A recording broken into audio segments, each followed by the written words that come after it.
I don't know about you, but I feel that there's a sense of everything starting to have a cumulative effect, and things happening faster and faster, and cause and effect, whether it's, you know, the whole kind of continual game of problem, reaction, solution. It's like they're sort of trying to work to a timeline. They've got to get their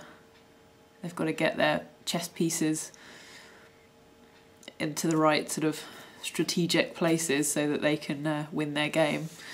It feels like we're just going round in circles, and all of the protesters talk about revolutions. But surely you don't want a revolution, because a revolution means you're going round in a big circle and you're ending up eventually back at square one again.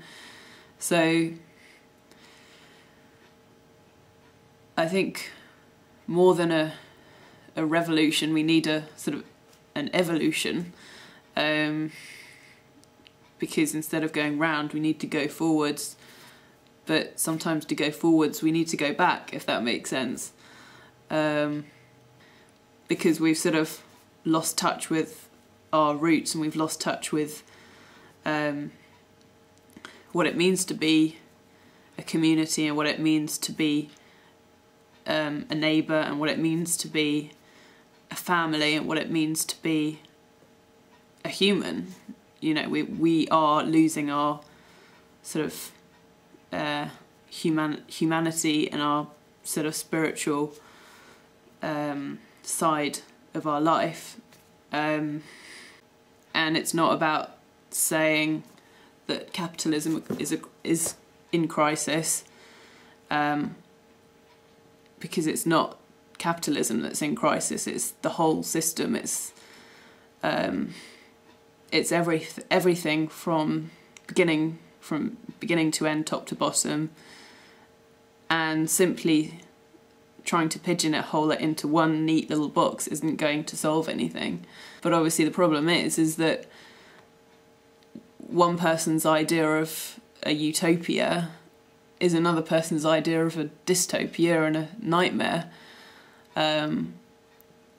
It's fashionable to call for communism or socialism, and it's fashionable to hate capitalism, and I can see both sides of each argument. But there's a saying that communism is the equal sharing of misery, and capitalism is the unequal sharing of blessings. And I think it's true, you know, neither is the right way. They both have their downfalls. It's difficult to know exactly what the solution would be. I would say, first and foremost, you'd have to dismantle the current system, the current people in the system. That means governments, corporations, you know, from top to bottom, because the trouble is it shouldn't be so much about getting rid of a system altogether, because that's the trouble. If you get rid of the current system, what do you replace it with? Do you replace it with something much worse?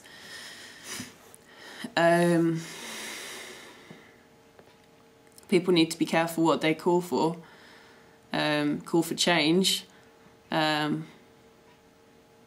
Well, you know, yes, but one person's idea of change is another person's idea of, you know, what one person might view as progressive change, another person might view as, you know, a step down towards tyranny, or, you know, whatever. So, first and foremost, you know, you'd have to reform the entire political sphere. You know, how do we do politics? In this country we say we live in a democracy, but we don't.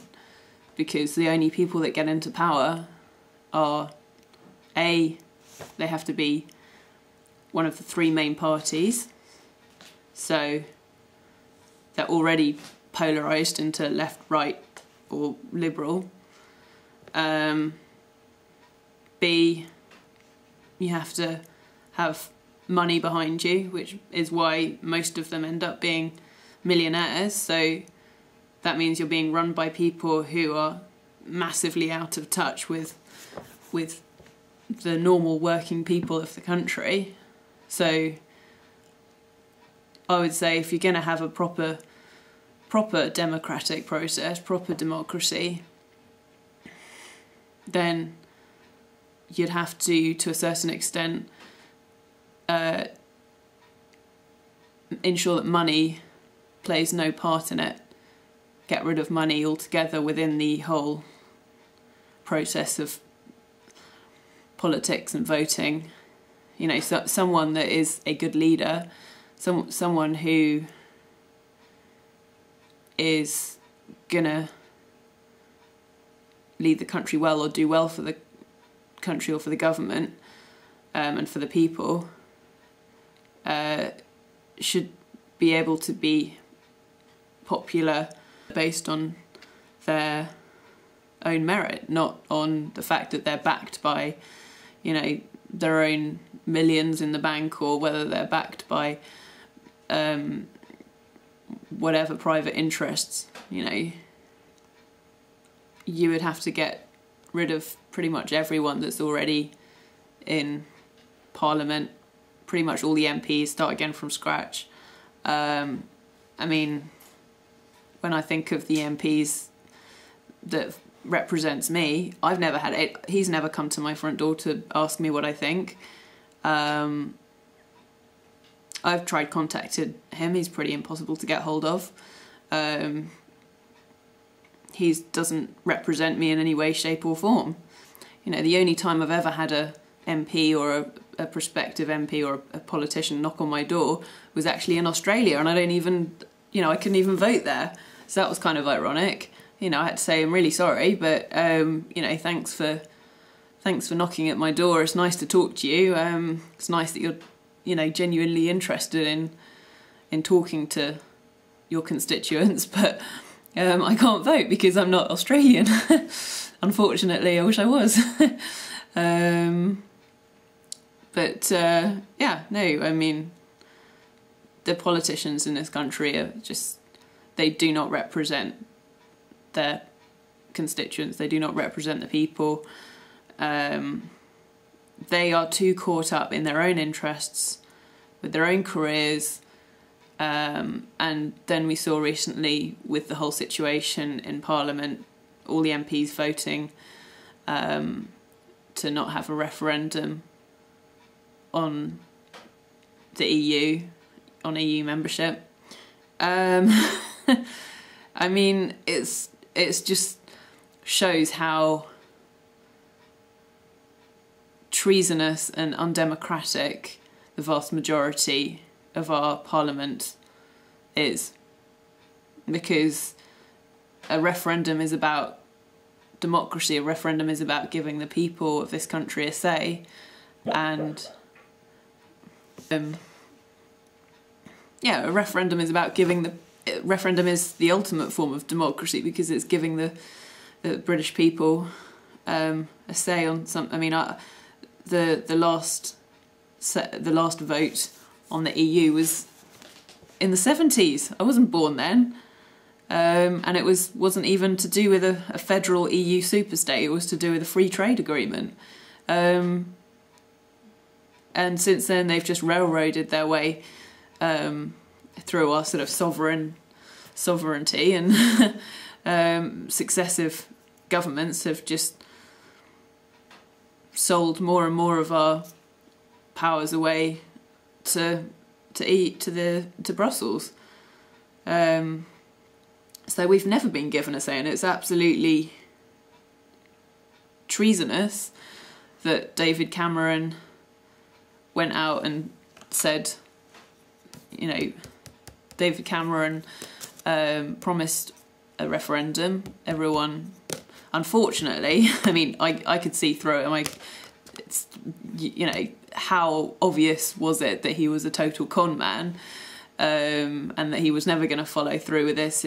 He'd already declared himself the heir to Blair. You don't have to be a rocket scientist to see that he wasn't going to fulfil his promise for a referendum, and yet millions of people voted for him. How did they vote for him? Why? Who are these people? I want to know who these people are who voted for David Cameron, who voted for the Tories. I mean, you know, I'm not saying that voting for Lib Dem or Labour is any better, because it's not. Anyone that voted for the three main parties, you just need your head checking. It's just madness.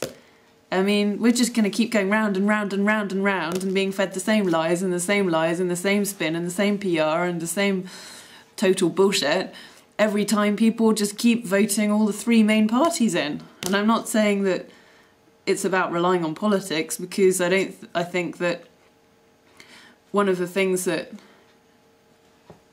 talking about all these protests and everything, they talk about the bankers and the banking system, and obviously that is a massive problem as well, because we live in it's not just about politics, it's about profit. It's about, we live in a society in which, you know, big corporations profit out of misery, basically, you know, and you have higher and higher prices of food, higher and higher prices of energy, higher and higher prices of property, higher and higher prices of everything, apart from wages. Obviously wages haven't gone up